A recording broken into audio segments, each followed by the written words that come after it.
سبق پھر پڑھ صداقت کا، عدالت کا، شجاعت کا. جزاکم اللہ خیرن. اچھا جی، تو جی بھائی نوشاد صاحب کیا کہہ رہے تھے؟ مفتی صاحب میں آپ سے اتنے ٹائم سے ایک سوال کرنے کے لیے آتا تھا، اور عامر بھائی نے غلطی سے میرے کو بین کر دیا، اور اتنی ساری لائف اسٹریم میں آیا ہوں اور آج میں ان بین ہوا ہوں. میرے کو بڑی خوشی ملی ہے. سوال پوچھ لیتا ہوں پہلے اپنا. ماشاءاللہ جی جلدی پوچھ لے کبھی بین پھر ہو جائے.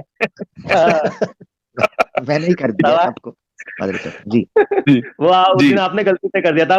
ایک کسی کو کہتے وہ بدتمیزی کرتا. چلے کوئی بات نہیں وہ ہو جاتا ہے. اگر ایسا ہوا بھی ہوگا تو غلطی سے ہوا. جی فرمائیے. کوئی بات نہیں، میں کچھ سے کوئی دقت نہیں. میں سوال تھا میرا کہ عربک سیکھ رہا تھا میں، تو اس میں نا ایک یوٹیوب پہ پلے لسٹ ہوتی ہے، بہت سارے ٹیچرس ہیں عربک کے. اس میں سے ایک ہے نعمان علی خان، آپ جانتے ہوں گے میرے خیال سے. جانتا ہوں. ہاں، انہوں نے نا اپنی ایک ویڈیو کے اندر یہ کہا تھا، ان سے عربک کا ان کا ایک پوری پلے لسٹ بنی ہوئی. اس کے ایک ایپیسوڈ میں انہوں نے یہ کہا تھا کہ جو پلورل ہوتا ہے نسب اور جر کا، وہ ہمیشہ لوگوں کے لیے استعمال ہوتا ہے. تو پلورل ہوتا ہے نسب اور جر کا، ہاں، وہ ہمیشہ لوگوں کے لیے استعمال ہوتا ہے. تو جو قرآن کی جو آیت ہے سورہ فاتحہ کی، جس کے اندر وہ لفظ آیا ہے رب العالمین کا، تو انہوں نے کہا جو یہ عالمین آیا ہے، اس سے مراد پوری کائنات نہیں ہے. اس سے مراد صرف یہ ہے اینجلز، جن اور انسان. کہ جو اللہ ہے وہ ان لوگوں کا مالک ہے، ایسا والا. کیونکہ ہم اکثر ہم ٹرانسلیشن اس کی یہ کرتے ہیں نا کہ لارڈ آف دی ورلڈز، پوری کائنات کا مالک. تو انہوں نے کہا تھا lord of the worlds of the people, یہ انہوں نے ٹرانسلیشن کری. تو میں وہی پوچھنا چاہ رہا تھا کہ یہ کتنا صحیح ہے. نہیں، مجھے اس سے اختلاف ہے. یہ جمع مذکر سالم ہے.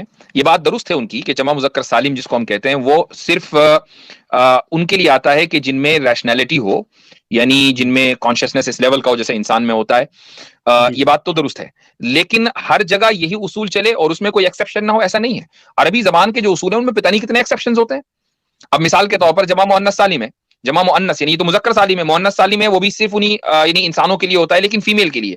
لیکن آپ کو اس طرح کی بہت سی مثالیں قرآن کریم میں مل جائیں گی کہ جہاں پر اس کو غیر انسانوں کے لیے استعمال کیا گیا ہے. تو ایکسیپشن تو ہمیشہ ہوتا ہے.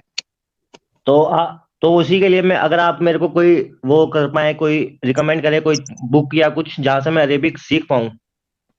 کیونکہ اس طرح کی میرے خیال سے جی سوال صاحب کا چینل بہت اچھا ہے، میں نے بھی کافی کچھ سیکھا ہے وہاں سے. ہاں، عامر سہیل کوئی ہے؟ اچھا ٹھیک ہے. ہاں میں واقف نہیں ہوں، آپ ان کا چینل دیکھ لیجئے، 2 لوگوں نے ریکمینڈ کر دیا ہے آپ کو. کیا نام کیا بتایا آپ نے؟ عامر سہیل صاحب جو ہیں ان کا تعلق پاکستان سے. میں تھوڑا سا ان کا بیک، اور ماشاءاللہ بہت زبردست آسان طریقے سے قرآنک عربک کو گرامر کے ذریعے بہت پیارا انداز ہے ماشاءاللہ. عامر سہیل صاحب یوٹیوب پہ آپ لکھیں عامر سہیل عربک کلاسز، بڑا پیارا انداز ہے ان کا.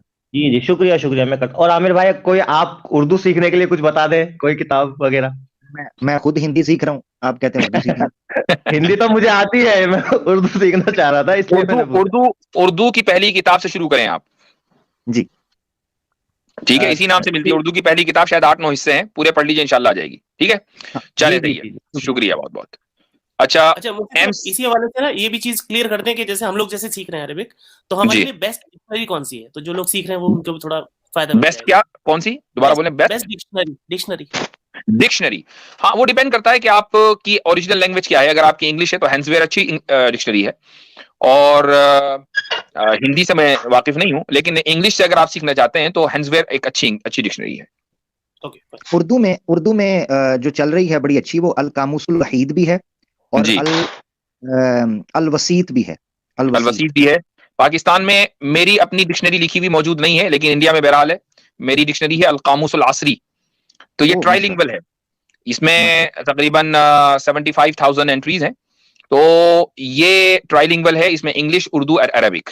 تو لیکن یہ سارے کے سارے ماڈرن ورڈز ہیں. ٹھیک جی، تو اس میں یعنی آپ کو اگر قرآنی عربی سیکھنی ہے تو اس کے لیے نہیں ہے یہ، بلکہ ماڈرن اگر جو اصطلاحات ہیں، الفاظ ہیں، ان کے لیے ہے. اسی لیے اس کا نام ہے القاموس العصری. جی بھائی، ایم سیکر المنجد بھی ہے. ہاں لیکن وہ پرانی ہو چکی ہے، آؤٹ ڈیٹڈ ہے. جی جی بھائی ایم سیکر. وعلیکم السلام ورحمۃ اللہ. یہ مفتی صاحب ایک سوال جی کہ جیسے اچھا ایم سیکر بھائی، بہت سے دیوبندی حضرات کہتے ہیں ایم سیکر بھائی ایم سیکر بھائی میں معذرت چاہتا ہوں، ایک کتاب میں ضرور ریکمینڈ کرنا چاہتا ہوں حضرت، مجھے امید ہے آپ کی نظر سے ضرور گزری ہوگی، اگر نہیں تو میں ضرور ریکمینڈ کرنا چاہتا ہوں قرآن کے حوالے سے، اور صحیح مسلم بھائی اگر پڑھ سکتے ہیں تو ان کے لیے بڑی شاندار کتاب ہوگی. وہ کتاب ہے مترادفات القرآن، عبد الرحمان کیلانی صاحب کی. قرآن کی ڈکشنری کو سمجھنے، یعنی مفردات تو اور لیول کی ہے، مترادفات القرآن اور لیول کی ہے. یہ آپ کو بتاتی ہے کہ قرآن میں جو عربک ٹرمز یوز ہوئی ہیں جن کے اردو میں ملٹیپل معنی ہیں وہ کیوں ہیں اور ان کے پیچھے حکمت کیا ہے. مترادفات القرآن شاندار کتاب ہے قرآن کے لیے. اچھا بھائی جی، ایم سیکر صاحب آپ مسلمان ہیں؟ جی مسلمان ہیں. جی فرمائیے کوئکلی. جی کہہ رہے ہیں یہ کہ مسلمان ہونے کے لیے پہلے تو عقیدے درست ہونے چاہیے نا، تو اس کے پہلے کہ کون سے عقیدے ہونے چاہیے، دیوبندی کے عقیدے یا بریلوی کے، یہ کیسے پتہ چلے گا؟ آپ پھر اسی پر آ گئے. آپ کو نہ دیوبندی کے عقیدے پہ جانا، نہ بریلوی کے عقیدے پہ جانا، آپ کو اسلام کے عقیدے پر جانا ہے. ٹھیک ہے، چونکہ دیوبندی اور بریلویوں کا عقیدہ اسلام کے عقیدے سے مختلف نہیں ہے. وہ عقیدہ کیا ہے؟ آمنت باللہ و ملائکتی و کتبی و رسلی والیوم الآخر والبعث بعد الموت والقدر خیری و شری. یہ عقیدہ اسلام کا، اس پر آ جائیں کافی ہے. اور جو اس سے زیادتی کرے یا پھر کمی کرے تو وہ مسلمان رہے گا؟ وہ تفصیلات ہیں، وہ اس کی تفصیلات ہیں، وہ تفصیلات ہیں. اور عقیدے کی جو تشریحات ہیں وہ کوئی یوں کوئی ہے کہ دیوبندی اور بریلویوں نے کی ہیں، وہ تو صحابہ کرام رضی اللہ عنہ کے زمانے سے چلی آ رہی ہیں. تو آپ کو اگر ان تفصیلات کا علم نہیں ہے تو کوئی آپ سے سوال نہیں ہوگا. لیکن یہ بنیاد ہے، ان کا علم ہونا ضروری ہے، اس کے بغیر آپ کا چھٹکارا نہیں ہے. اب مثال کے طور پر آپ کو مسئلہ خلق قرآن کا پتہ نہیں ہے کہ کلام اللہ مخلوق ہے، کلام نفسی، کلام لفظی، پوری تفصیل آپ کو نہیں پتا. آپ ٹھیک ہے، اب آپ سے سوال نہیں ہوگا. تو لیکن جو بنیادی چیزیں ہیں ان کے بارے میں آپ کو بتا دیا. اور یہ جو اختلاف ہوا ہے ائمہ کے درمیان، یہ عقیدے کی تشریحات میں ہوا ہے اختلاف. ٹھیک ہے، چلیں. جزاک اللہ. حضرت 3 گھنٹے سے اوپر ہو گئے ہیں، آپ دیکھ لیں کتنے کالرز آپ نے لینے. بلیک ایڈم کو لے لیتے ہیں اور یہ پھر انشاءاللہ ختم کریں گے. ٹھیک جی بھائی، بلیک ایڈم. وعلیکم السلام. السلام علیکم. وعلیکم السلام. الحمدللہ. جی بھائی فرمائیے. میرا ایک سوال تھا. جی